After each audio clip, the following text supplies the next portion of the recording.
அனைவருக்கும் வணக்கம். தமிழ்நாடு அரசு பணியாளர் தேர்வாணையத்திலிருந்து இன்னைக்கு 20/11/2025 ஒரு செய்தி வெளியிட்டிருக்கிறாங்க. ஸோ அதன் அடிப்படையில தேர்வாணையத்தால் நடத்தப்பட்ட கீழே குறிப்பிடப்பட்டுள்ள தேர்வுக்கான OMR விடைத்தாள், அடுத்து CPT அதாவது கம்ப்யூட்டர் பேஸ்ட் டெஸ்ட்டுக்கான அந்த ரெஸ்பான்ஸ் ஷீட் எல்லாமே தேர்வாணைய இணையதளத்தில் பதிவேற்றம் செய்யப்பட்டுள்ளன. தேர்வர்கள் நிர்ணயிக்கப்பட்ட காலத்திற்குள் தங்களுடைய ஒருமுறை பதிவு எண், அதாவது தங்களுடைய OTR வழியாக OMR விடைத்தாளினையும் CPT விடைத்தாளினையும் உரிய கட்டணம் செலுத்தி பதிவிறக்கம் செய்து கொள்ளுமாறு அறிவுறுத்தப்படுகிறார்கள் அப்படின்னு சொல்லியிருக்கிறாங்க. ஸோ நீங்க OMRல ஷேட் பண்ணதை உங்களுக்கு ஸ்கேன் பண்ணி அப்லோட் பண்ணியிருப்பாங்க. நீங்க உங்களுடைய OTRல போய் நீங்க அதற்கு உண்டான கட்டணத்தை செலுத்தி நீங்க என்ன பண்ணிக்கலாம்னா உங்களுடைய OMR டவுன்லோட் பண்ணிக்கலாம். அதன் பிரகாரம் ஆன்சர் கீயை நீங்க ரிலவென்ட் பண்ணி நீங்க என்ன பண்ணிக்கலாம், உங்களுக்கான எவ்வளவு மார்க் வரும் அப்படிங்கறத நீங்க செக் பண்றதுக்காக இதை போட்டிருக்கிறாங்க. ஸோ என்னென்ன எக்ஸாம் அப்படின்னு சொல்லி பார்த்துடலாம்.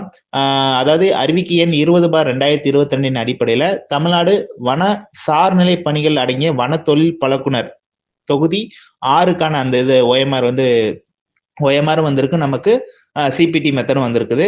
ஸோ இந்த ஷீட்டோடைய அந்த பதிவிறக்கம் செய்யறதுக்கு அனுமதிக்கப்பட்ட காலமும் கொடுத்துருக்குறாங்க. 18/11 இருந்து 17/11/2026 வரைக்கும் நீங்க பாத்துக்கலாம், 1 இயர்.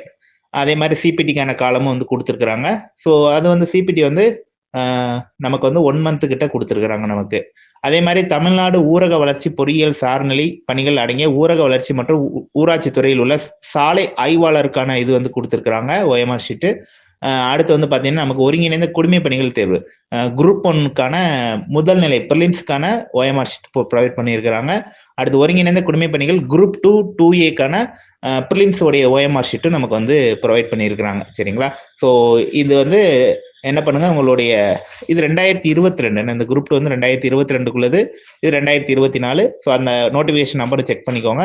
இதை வேணுங்கிறவங்க உங்களுடைய OTRல நீங்க டெவலப் பண்ணிக்கலாம். தேங்க்யூ.